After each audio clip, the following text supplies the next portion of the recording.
मोनिका की नई नई शादी हुई थी। वो सुबह सुबह सब लोगों के लिए तरह तरह का नाश्ता बना रही होती है। सास के लिए पराठे, ननद के लिए पास्ता और अपने पति के लिए पोहा। यही सब बनाते हुए वो बहुत ज्यादा थक जाती है और खुद से कहती है, मैं तो बहुत ज्यादा थक गई हूँ। अगर इसी तरह से सब लोगों के लिए नाश्ते बनाती रहूंगी तो यहीं पर दोपहर के खाने का समय हो जाएगा। ना जाने माँ जी ये सब कुछ कैसे करती होंगी। मोनिका फिर भी पूरी मेहनत करती है क्योंकि वो नहीं चाहती थी कि वो नई नवेली बहू है और उसे कोई ये कहे कि वो थोड़ी भी आलसी है। मोनिका थोड़ी ही देर में सारा नाश्ता टेबल पर लगा देती है, लेकिन जब सबसे आखिरी में वो पराठे लेकर आ रही होती है तो पराठे की प्लेट रास्ते में ही गिर जाती है और टूट जाती है।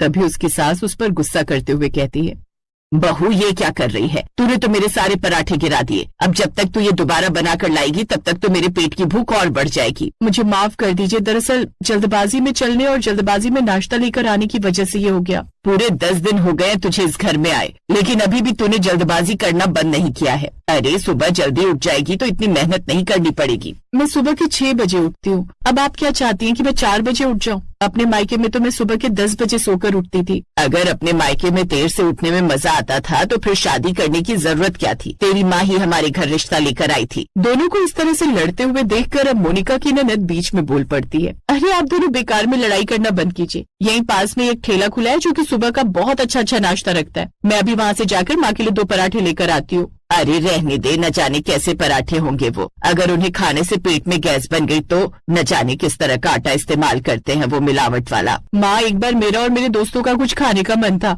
और कॉलेज जाते हुए मैंने उस ठेले से खाना खाया था। वो सच में बहुत अच्छा है। मैं लेकर आती हूँ, अगर आपको पसंद न आए तो आप बता देना। मीनाक्षी जाती है और अपनी माँ के लिए उस ठेले से 2 पराठे लेकर आ जाती है। वो पराठे सच में बहुत लाजवाब थे। वो पराठे खाते ही सुमित्रा का गुस्सा उसके चेहरे से गायब हो जाता है और वो कहती है, ये पराठे तो सच में लाजवाब हैं। इन्हें खाकर तो मजा ही आ गया। सच में एक काम कर मीनाक्षी, अब से मेरे लिए रोज वहीं से 2 पराठे मंगवा लिया कर। तो उस ठेले वाले का नंबर लेकर आ जा। अब ऐसा ही होता है। वहीं मोनिका भी बहुत ज्यादा खुश है क्योंकि सुबह सुबह उसे अपनी सास के लिए कम से कम नाश्ता नहीं बनाना पड़ता था। वहीं एक दिन सुमित्रा का बेटा सुमित कहता है, मीनाक्षी, अगर उस ठेले पर इतना ही अच्छा नाश्ता मिलता है तो फिर एक काम कर, तू मेरे लिए भी उससे मंगवा दे। वैसे भी मोनिका भी नहीं आई है, वो कितना काम करती है। मैं नहीं चाहता कि वो ज्यादा परेशान हो। कभी माँ के लिए भी इतना दुख दिखा दिया होता तब तो तुझे सुबह सुबह सारी चीजें हाथ में चाहिए थी और तरह तरह के नाश्ते की फरमाइश करता था, और अब अपनी पत्नी का दुख देखा नहीं जा रहा। ऐसी कोई बात नहीं है। वो सुबह सुबह मोनिका बहुत ज्यादा देर लगा देती है नाश्ता बनाने में, इसलिए मैंने सोचा कि क्यों ना मैं भी अपने लिए पोहा बाहर से ही मंगवा लूं। वैसे भी मीनाक्षी बता रही थी कि वो बहुत सफाई से पोहा बनाते हैं। भैया, मैंने इसका नंबर ले लिया था। मैं अभी आपके लिए पोहा भी इसी ठेले से मंगवा देती हूँ और एक काम करती हूँ, अपने लिए पास्ता मंगवा लेती हूँ। मोनिका को अब सब कुछ बहुत ही ज्यादा अजीब लगने लगता है क्योंकि रोज सुबह सुबह पूरे घर का नाश्ता उस ठेले से आया करता। ये सब देखकर मोनिका एक दिन अपने मन में खुद से कहती है, ये सब कुछ क्या है? मैं तो थोड़ा बहुत परेशान हो रही थी, लेकिन इसका मतलब ये तो नहीं है ना कि मेरे घर वाले बाहर से नाश्ता करने लगे। अगर इन्हें बाहर से लंच और डिनर करने की आदत पड़ गई तो फिर मैं घर पे करूंगी क्या? मोनिका को अब एहसास होता है कि जो भी हो रहा था वो गलत था, लेकिन उसे इस चीज का सोल्यूशन ढूंढना था जो कि बहुत ज्यादा मुश्किल था। अब मोनिका एक दिन सच में सुबह 4 बजे उठ जाती है और सब लोगों के लिए नाश्ता बनाकर तैयार कर देती है। जैसे ही सब लोग नाश्ते की टेबल पर आते हैं तो तरह तरह का नाश्ता तैयार था और मोनिका खुश होते हुए कहती है, मैंने आज सारा नाश्ता बनाकर तैयार कर दिया है। पराठे हैं, पास्ता है, हर तरह का नाश्ता बनाया है मैंने। और ये देखिए, इडली और सांभर भी बनाए हैं। यूट्यूब से रेसिपी सीखी थी मैंने। क्या बात है मोनिका, तुमने कमाल कर दिया। लगता है आज थोड़ा सा जल्दी उठ गई थी। अब ऐसा ही होता है, सभी लोग नाश्ता करने के लिए बैठ जाते हैं, लेकिन जैसे ही सुमित पोहा खाता है तो फिर उसे वो बिल्कुल भी पसंद नहीं आता और वो कहता है, ये कैसा नाश्ता बनाया तुमने मोनिका? इस पोहे में तो बिल्कुल भी स्वाद नहीं है। तुमने नमक बहुत ज्यादा डाल दिया और ये बहुत ज्यादा खट्टा लग रहा है। मेरे दांतों में दर्द हो रहा है इसे खाने से। हाँ भाभी, ये किस तरह का पास्ता है? कितना ज्यादा चिपचिपा है। इसका तो स्वाद भी अच्छा नहीं आ रहा। और आपने तो इसमें स्वीट कॉर्न नहीं डाला। पास्ता बिना स्वीट कॉर्न के अच्छा लगता है क्या? बस बस, तुम लोगों की बातें सुनकर मेरा तो ये पराठे खाकर देखने का मन नहीं कर रहा। मीनाक्षी देख, अगर वो ठेला आज खुला हुआ है तो फिर उसी से हम सब लोगों के लिए सुबह सुबह का नाश्ता मंगवा ले। अब मीनाक्षी यही करती है।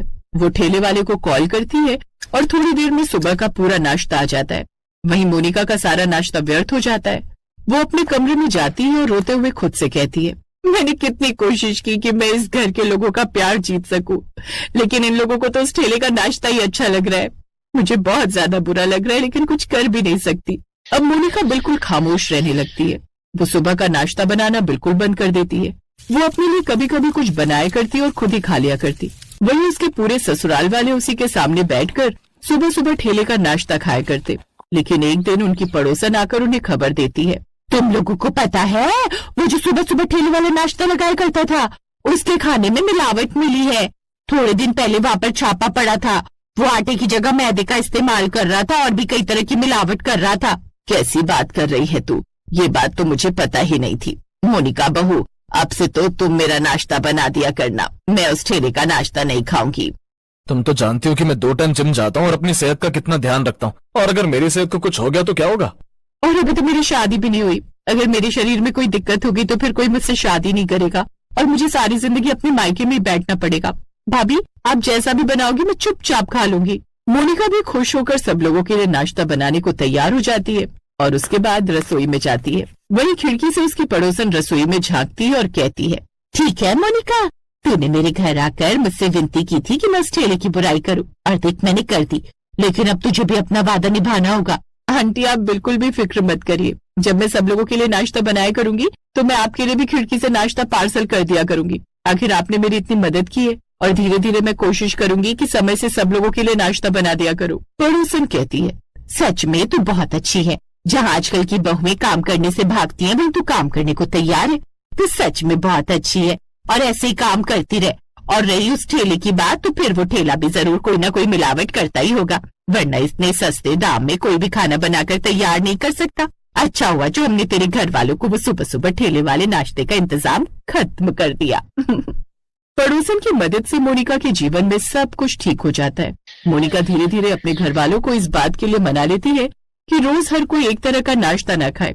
अब उसके बाद किसी दिन घर में पोहा बनता, तो किसी दिन सिर्फ पराठे, तो किसी दिन सिर्फ पास्ता